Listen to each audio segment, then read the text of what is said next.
बेलघर के अंदर में मथुरा नगरी कि सबके भाई बहन के लिए रोते हैं और बहन के लिए भाई छायादार वृक्ष होते हैं। लेकिन आज मेरे भैया कंस मेरे लिए चंडाल बने हुए मथुरा नगरी। सिपाही लोग बेटी की गोदी से बच्चा खींच करके लाते हैं कंस के सामने। बच्चा के पैर पकड़ करके कंस राजा पत्थर पर पटक दी, मर गया बच्चा। एवं प्रकार से की गांव से 6 बच्चा पैदा लिया। सतमा में रोहिणीगढ़ भगवान कृष्ण स्थापित होते।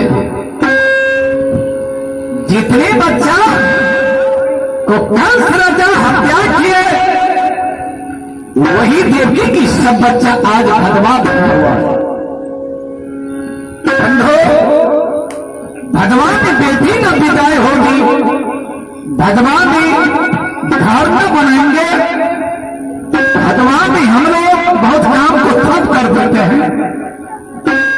लेकिन जो भगवान कृष्ण की उपासक है, भगवान कृष्ण की कथा सुनते हैं, कथा सुनाते हैं, जिस आदमी को भगवान कृष्ण के प्रति श्रद्धा है, भगवान कृष्ण की भक्ति भजन को जानते हैं, वह आदमी बदमाश से नहीं करेंगे, क्योंकि बदमाश भगवान कृष्ण की शपथ है। कथा में भगवान कृष्ण स्थापित हो जाते हैं मां देवकी की गर्भ में। मथुरा के राजा कंस को अठवाकर की बच्चा का डर देवकी और वसुदेव जी के लिए एक रास्ता क्लियर कर दिए थे। कंस यमुना नदी तक देवकी जाएगी यमुना नदी में स्नान करने के लिए, और फिर स्नान करके पुनः लौट करके आएगी कारागार। दूसरी कोई मार्ग नहीं, उस मार्ग होकर के देवकी निकल जाती। जब अठवाकर में भगवान कृष्ण स्थापित हो जाते हैं, मां देवकी गई नदी यमुना में स्नान करने। लेकिन जो ही यमुना नदी किनारे पहुंचती है, सब बच्चा की याद आ गई जितनी बच्चा की हत्या किए थे कंस। मां देवकी नदी किनारे बैठ करके रोने लगी। गर्भ की बच्चा की चिंता में, इससे पूर्व जो बच्चा की हत्या हुई है, सब बच्चा की चिंता में मां रो रही है। इस बार में देवकी रो रही है और उस बार में यशोदा जी थैली कलश लेकर के पहुंच जाती है, नदी में जल भरती।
यमुना किनारे इस पार बस करके रो रही है बच्चा की चिंता में। घर में जो बच्चा है स्थापित, घर की बच्चा की चिंता में रो रही है।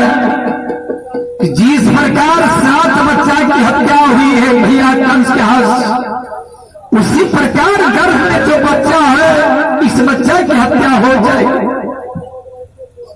इस बार में देवकी रो रही है और उस बार में यशोदा जी घैली कलश लेकर के पहुंच जाती नदी में जल भरने के।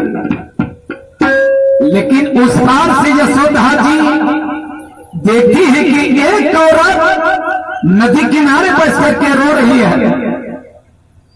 यशोदा जी की दृष्टि पड़ जाती है देवकी के पर,